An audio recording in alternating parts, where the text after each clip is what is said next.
Ang mga Sabra Ascod II light tanks para sa Philippine Army malapit nang dumating sa ating bansa. Ito nga po mga idol, ang mga pinakabagong light tanks na binili ng Pilipinas mula sa Israel.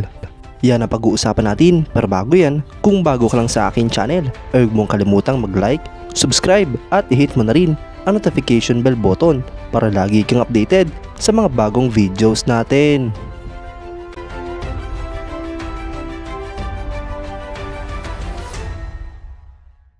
Ang Sabra Light Tank ay isang light tank o tank destroyer na dinisenyo ng Elbit Systems ng Israel sa loob ng dalawang variants.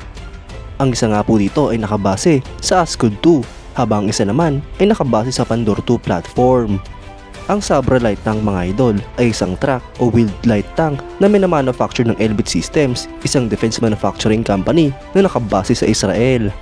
Ito nga po ay dinisenyo upang kumomplement sa fleet ng mga armored fighting vehicle na ino-operate ng armed forces sa buong mundo.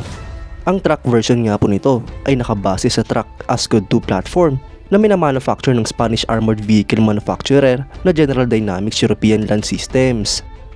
Ang Elbit Systems mga idol ay nakatanggap ng 3-year contract na nagkakalaga ng $172 million upang mag-supply ng Sabra light tanks sa Philippine Army. Habang wheeled light tank configuration naman ay nakabase sa 8x8 wheeled Pandor II platform na sinusupply ng Czech military vehicle exporter na Excalibur Army. Ang tangking ito mga idol ay may bigat na 30 tons, may habang nga po itong 7.6 meters, width na 3.4 meters at height na 3.67 meters. Pinapagana nga po ito ng 3 crew. Ang armor nito ay Stanag 4569 level 4 ballistic protection. Para naman sa armament mga idol ay meron nga po itong isang 105mm Elbit Systems Land 105mm rifled gun. Habang secondary armament naman nga po nito ang FN MAG 7.62x51mm NATO. Ang engine nga po nito ay diesel engine na nagpo-produce ng 720 horsepower. Ang suspension nga po nito ay torsion bar, habang ang maximum speed naman ay 72 km/h. Ang Philippine Army's Armor Division ay formal na inanunsyo ang pagtanggap sa isang Sabra noong December 23, 2022. Ito nga po ay formal na dinisplay noong 87th anniversary celebration ng Armed Forces of the Philippines sa Camp Aguinaldo. Ang nag-iisang operator lamang nito mga idol ay ang Pilipinas, kung saan nanalo ang Elbit Systems para sa light tank acquisition project ng Philippine Army. Base nga po sa original na requirement ng Philippine Army ay nangangailangan sila ng 144 na light tanks o tank destroyers. Ngunit ayon sa terms of contract, ang Elbit Systems ay magsusupply ng 18 truck light tanks na nakabase sa Ascod II platform. Kabilang nga rin po dito ang isang command vehicle at isang recovery vehicle na Ascod II platform din. Habang 10 naman ang mga wheeled light tanks na nakabase sa Pandor II platform.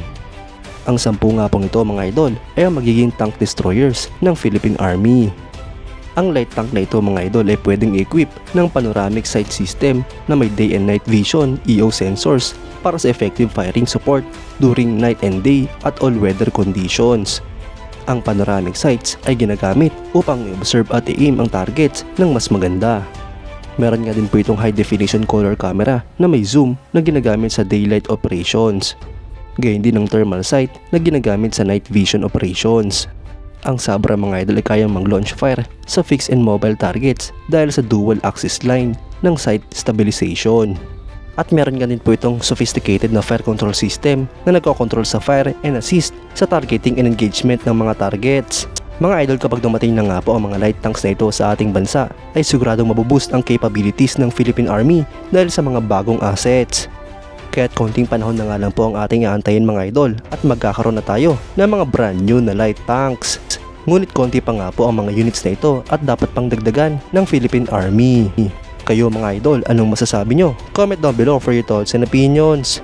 At yan nga lang po ang pag-uusapan natin ngayon mga idol. Maraming salamat sa panonood. Huwag nyo kalimutang mag-like at subscribe bilang suporta sa ating channel. Mabuhay kayo mga idol!